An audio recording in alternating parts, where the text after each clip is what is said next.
up, y'all? Welcome to my video. Today we're going to talk about the coronavirus or the coronavirus or whatever the damn virus is called. We're going to talk about that and how it's affecting the military. Sorry, I don't know if that's my husband or dog. We're going to talk about that, how that's affecting the military. So let's get into the video. I know that I'm not talking that loud, but I'm still trying to get past. My throat has been bothering me for a week now. I am taking medication for it, so don't worry. But yeah, can't talk that loud because my damn throat hurts. Let's get into the video. Alright, so in the military, accountability is 100% important. Well, now they're not playing about it. They need to know where their soldiers are at all times because we're not supposed to be around each other. So if that makes sense. So if that soldier's at home, they need to know that soldier is at home because and alive because we can't see each other. We're not supposed to be around. We need to we are supposed to. Damn, I'm stuttering. I hate this shit. Second, we're supposed to report to our chain of command on how we feel. So if we're having anything like a cough, have I been out yet and you went to the store and you coughed and everybody looked at you? Well, think about doing it at work. I came to work with cough drops and everybody was like, what the fuck? You need to go home. Seriously. So so we have a TMC and it's basically like our primary care doctors. That's what we go see them at the, I don't remember what, Troop Medical Center. I think that's what it stands for.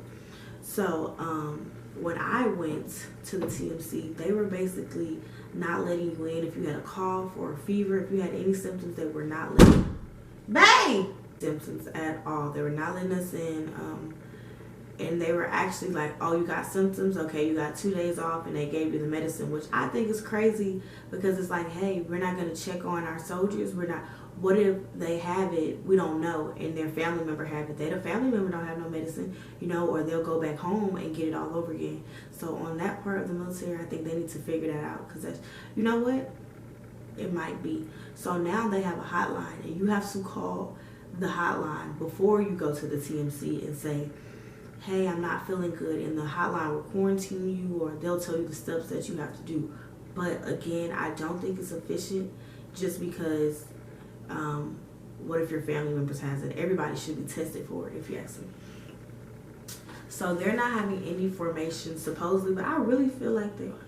They're not having any formations, no handshakes, no hugs, no meetings. They're trying to keep all the meetings on the phone through FaceTime or something like that, just because we're not supposed to have, I believe, 10 or more people in the same room breathing the same air.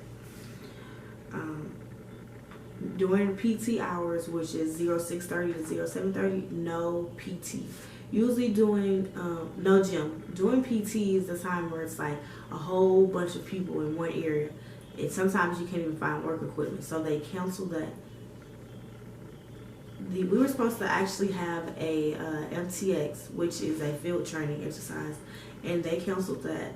We were supposed to be staying outside. It's supposed to be the whole brigade, but they canceled it. So just because that's just too many people in one area. Before we go to the emergency room, if we feel like something is going on, we're supposed to report up to our chain of command, which is crazy. Last week, they just put this out, but last week I went to the emergency room, found out I was having respiratory issues, which sounds very corona to me. Yeah, I mean, right. You to me too, right? Like, it's so weird. But they said that it's like other flu that's going around. But supposedly I had a respiratory infection, which is crazy because like it's been a week now, and my throat still has been bothering me. I'm sorry because my dogs are acting crazy. So yeah, I found out that I was supposed to report up, and they were trying to give me a counseling, but I didn't even know because I was off at that time anyway. It's something that we don't do, but now it's implemented. So and if we break our quarantine, like if we call that hotline and they say, hey, do not come to work, you got 14 days and you have to stay in your house. If we see somebody and we're not in our house, they will give us a UCMJ. Google that because I cannot remember what that stands for, but it's basically like breaking the law. It's like a really big deal. So that's pretty much what my unit has implemented. Ooh. That's pretty much what my unit has implemented. I believe it might be the whole base, but I'm honestly not 100% sure. I know that we have like a 250-mile radius, which we've always had that radius, but that's how far we can go. But the military is pretty much they don't have everything together right now, but it's super early, so I can see that they're trying to figure things out.